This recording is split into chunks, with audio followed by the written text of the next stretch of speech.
How can a God of all power and all love allow for evil in this world, especially if he knew in advance that the world would fall apart after he created it, and we would have atrocities and the sickness and the suffering that we have? I think, John, this is the thorniest question, truly the one that probably most people ask. Someone put it in these words: virtue in distress and vice in triumph has made atheists of mankind. Or what Alfred Lord Tennyson said, never more to morning wore to evening, but that some heart did break. It is a painful question in itself because it deals with pain. Pain is a real thing. It's not an imaginary thing.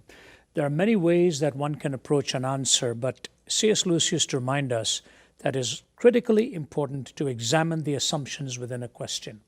And I remember years ago at the University of Nottingham, when I'd finished a talk, when a person stood up, or a student stood up and shouted from the floor, and he said, there's too much of evil in this world. There can't be a God. There's too much of evil and suffering in this world. And the irony of that question to me was, I come from the East, I now live in the West. I don't ever remember being asked this question in the East. Now they do because of all the cross-pollination of thinking and all of that. But it's hardly ever addressed. In Islam, you hardly ever find a book dealing with this subject. It's inshallah, it's the will of Allah, And in the pantheistic system, it's karma, you're paying your debt and so on. It's in the Western world where we actually live with the greatest comforts that we raise the question about pain and suffering. But this Englishman raised it, and I said to him, why don't I make it clear first why you are asking this question and what your assumptions are. I said, when you say there's evil, aren't you assuming there's such a thing as good? He paused and he said, yes. I said, when you say there's such a thing as good, aren't you assuming there's such a thing as a moral law on the basis of which to differentiate between good and evil? He struggled with this and we interacted, and finally he said, yeah, there would have to be an objective moral standard from which to differentiate between good and evil. I said, when you say there's a moral law, you must posit a moral lawgiver, but that's whom you're trying to disprove and not prove, because if there's no moral lawgiver, there's no moral law. If there's no moral law, there's no good. If there's no good, there's no evil. What is your question? And he looked at me, paused, and he said, what then am I asking you? Now, this was years ago. I said, I know what you're asking, man. I'm not trying to make it hard for you.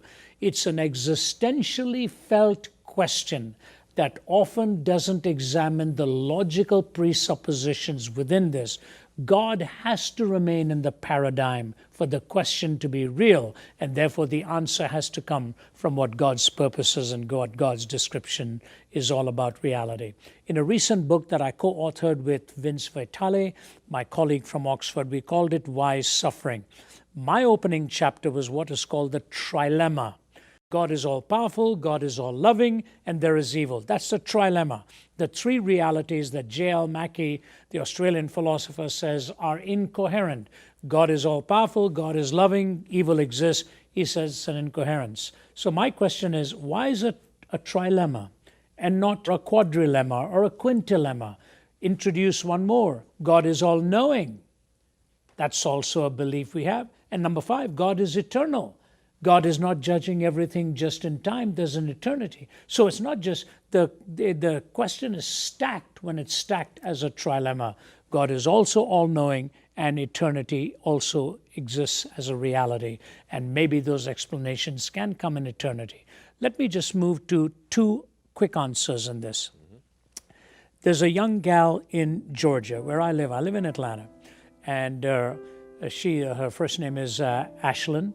And one day her mother was on a television program discussing a strange problem that she has, which is called CIPA, congenital insensitivity to pain with anhidrosis. She cannot feel pain and her sweat glands don't work. The problem may sound good, you don't feel any pain, but the reality is if she steps on a nail while she's on the sports field, it could puncture the skin, create an infection, and nobody could be even aware of it. The mother said the problems it has created in her life for what this malady brings into her body. She says, I pray one prayer every night. God, please let my daughter help to feel pain. She could put her hand on a burner and not know that her hand is burning.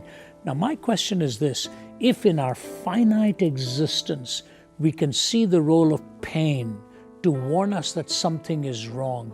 Is it impossible for God in His infinite wisdom to allow pain in our lives to help us know that something is wrong?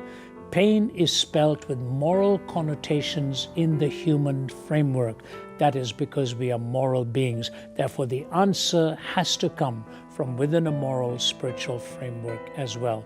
The question assumes moral reasoning, and that can only be assumed if God is in the paradigm, not outside of it.